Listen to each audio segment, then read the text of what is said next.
thou shalt remember to rejoice.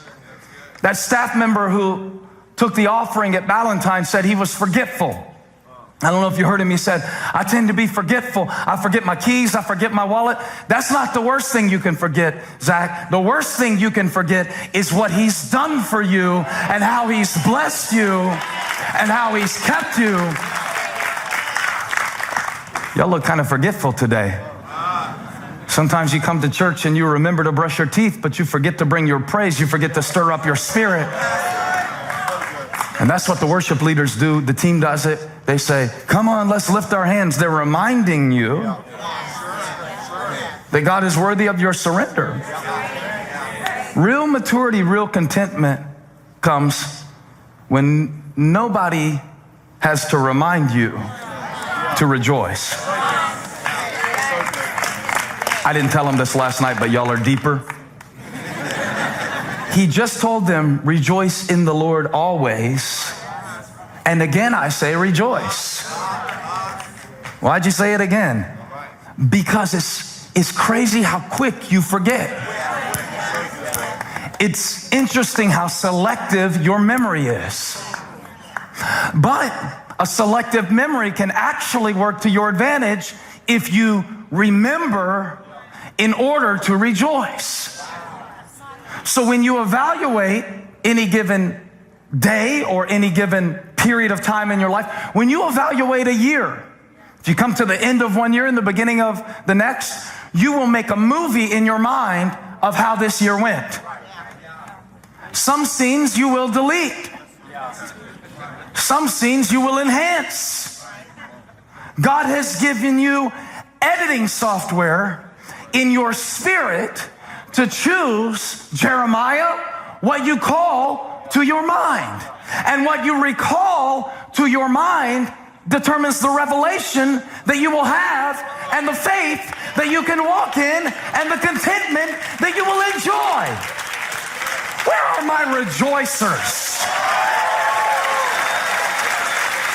Do you understand the power of this? In Hollywood, they call it final cut. It means you can shoot the scenes, but somebody has to decide which ones go on the big screen. And I want to tell you, God has given you final cut over your life. When you open your mouth and bless the Lord at all times, I'm not blessing him in spite of the battles. I'm blessing him because of the battles. That's what gave me proof and assurance of his spirit. Lock it down. Lock it down.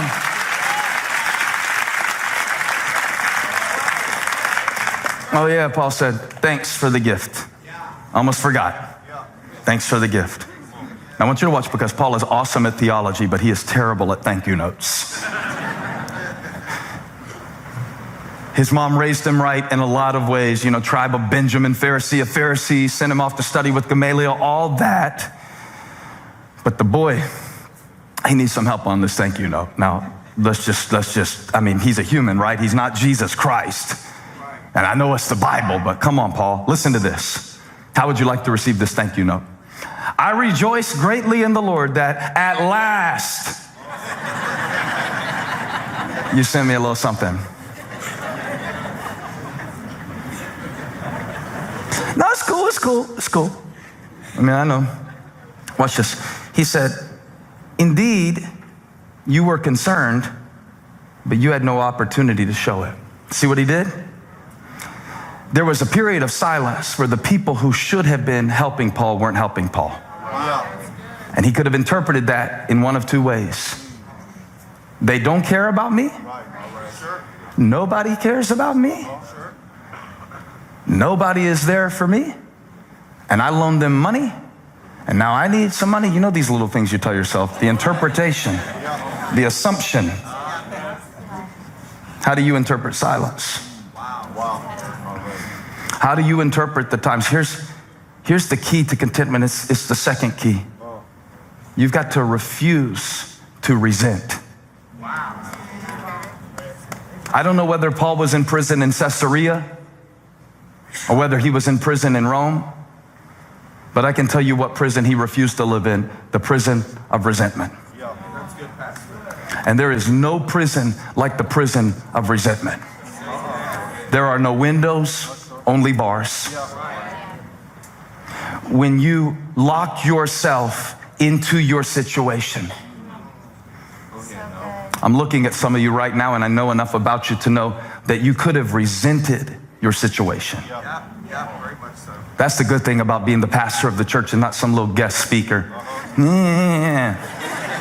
I know what some of you could interpret your situation to mean.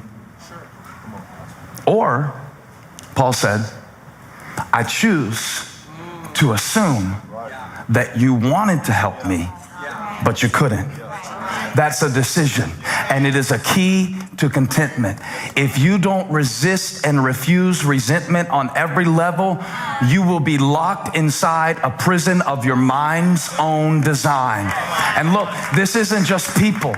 Sometimes in life, you're making decisions about how to view the support you were not given at a young age. There are two ways to view it. You can live in resentment, or you can live in contentment. Those are your choices. You can say to yourself, you know, it wasn't right that I didn't have, and it wasn't cool that I didn't get, and I could be so much further along, but that is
It's a prison called resentment.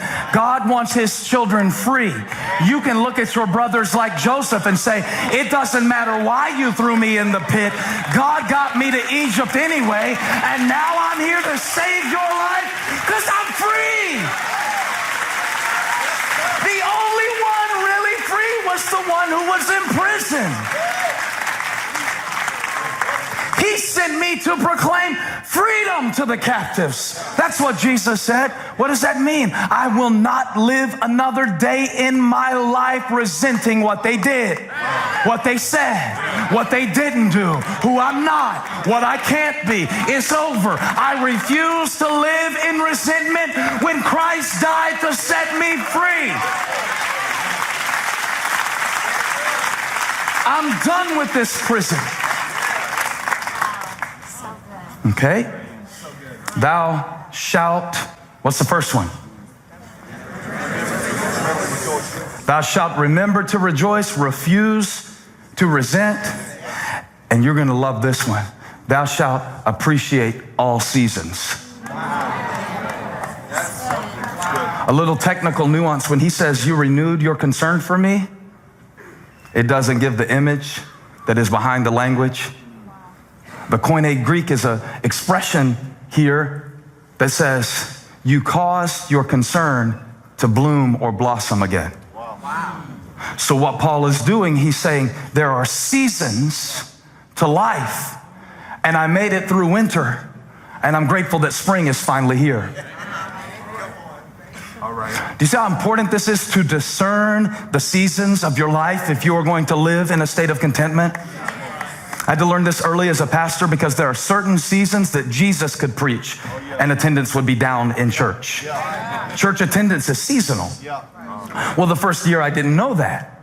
The first year I thought the church was falling apart, but it was really just summer vacation. We love you, Pastor, but we're going to Disney World and we will be back. It'll come back around. This is what Paul learned, but you have to live through enough seasons, especially some losing seasons. In sports, they call it a rebuilding year. It's code for we suck right now, but we're trying to do something about it. Come on. And some seasons, let me put it in a real profound way, some seasons just suck. When you know it's just a season, when you know that, yes, right now, the nights are long and the days are short. Right now, I'm lonely and I feel barren, but touch somebody, say, it's just a season. It's just a season. It's just a season. Now, the worst thing you can do is to get stuck in a season in your mind that God is trying to bring you out of in your life. So Paul says it was a long winter. Perhaps Paul wondered, do they care about me? Do they remember what I did for them? Do they have any loyalty whatsoever? But he chooses to see it as a season. And to everything there is a season. A time to be born, a time to die. A time to live, a time to plant, a time to uproot, a time to destroy. There is a time that the ground must be fallow so that it can be fertile again and sustain what it produces. It's a season thing. It's a season thing.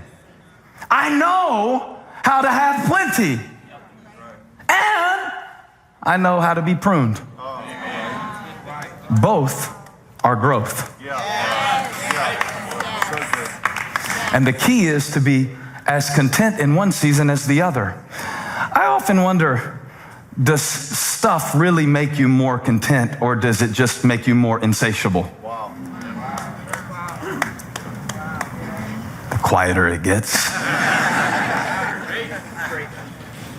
the more accurate the teaching.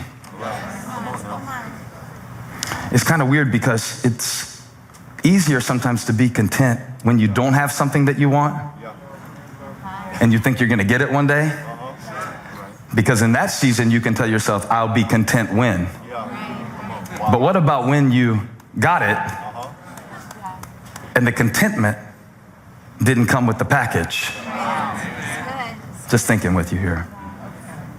I think the key is you've got to, if you're going to survive the seasons of winter while waiting on spring to come and live in contentment, I think you got to keep, here's number 4, thou shalt keep a secret stash.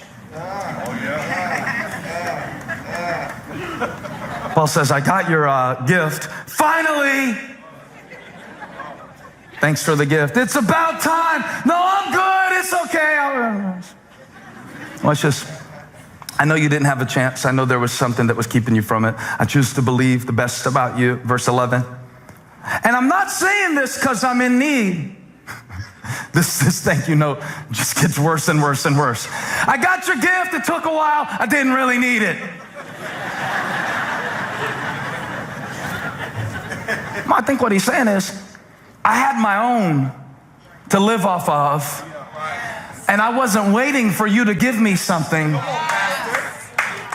This is the best thing you can do if you go over to somebody's house for the first time, and they're feeding you, and you don't know about their culinary ability. Pre-eat. Pre-eat. It's just a way to make sure that whatever they serve,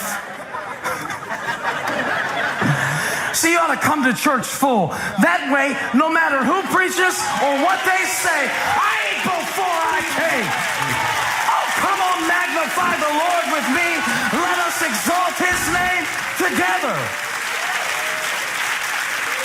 I got what you sent, and I appreciate it, but I didn't need it. Touch somebody, say, it's nice, but I don't need it.